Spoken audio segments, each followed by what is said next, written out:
So there was something on the news last night and about Lucy, and I don't know if I know you mentioned you wanted to talk a little bit about that. Right. On yesterday's CTV News broadcast, they did a story, and what they were talking about was the growing international interest in Lucy's plight.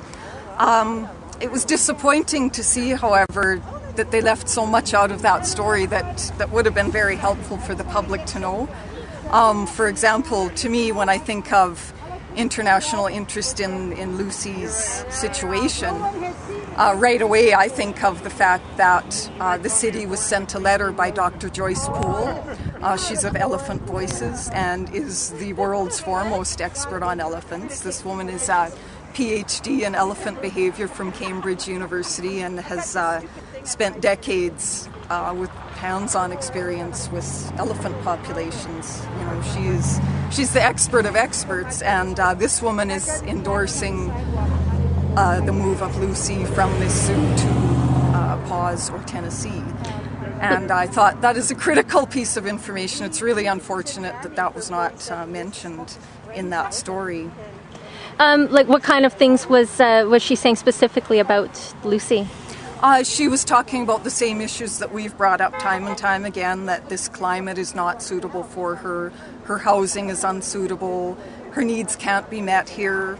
She has suffered her whole life in this zoo. She's given this city, you know, the bulk of her entire life, really. She's suffering from medical conditions, and in a nutshell, she hasn't got much longer to live if she stays in these conditions, which is really what it comes down to, which is really why she needs to be moved.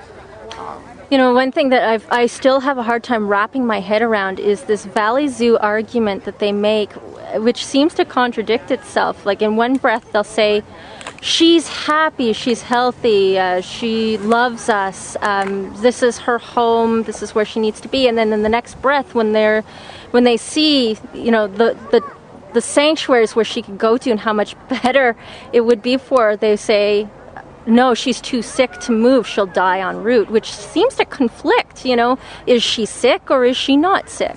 I don't know. Exactly, that's something that we cannot get over is, and it was even said in that news story yesterday, she's happy. Well, you know, they want you to just take your word that she's happy. Well, no, she's not happy. She cannot be happy. When you take a look at her veterinary records, that is not a happy animal. She's unwell.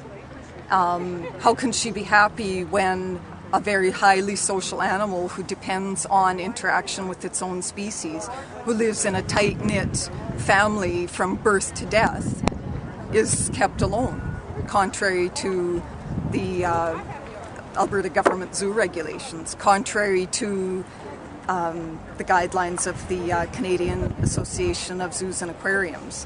They seem to just overlook this again and again. You know. Why do you think the Valley Zoo is so intent on keeping Lucy where she is? I can only guess that it's one of a couple things. I think I can't help but think ego has to be playing a role. Pride, ego. We're not going to let some activists tell us what to do, even though it's the right thing. The other thing is it money? You know, are they thinking that they'll lose attendance by doing the right thing and giving this elephant a proper life? I disagree, and I think a lot of people disagree. Because if you go online and you start looking into some forums where people are discussing these kinds of issues, you see that this is not looking good for this zoo whatsoever. You know, even people that are not opposed to zoos in and of themselves are looking at this situation and seeing how the Valley Zoo can't meet Lucy's needs, and they're saying that is not a good zoo. That's a substandard zoo. It doesn't look good for the Valley Zoo. It doesn't look good for the city of Edmonton. So I don't see how they think money should come into it. It shouldn't come into it. What do you think is going on with City Council? Because they seem to have their heels dug in as well about this Lucy issue. What is it that the politicians are objecting to with the possibility of moving Lucy?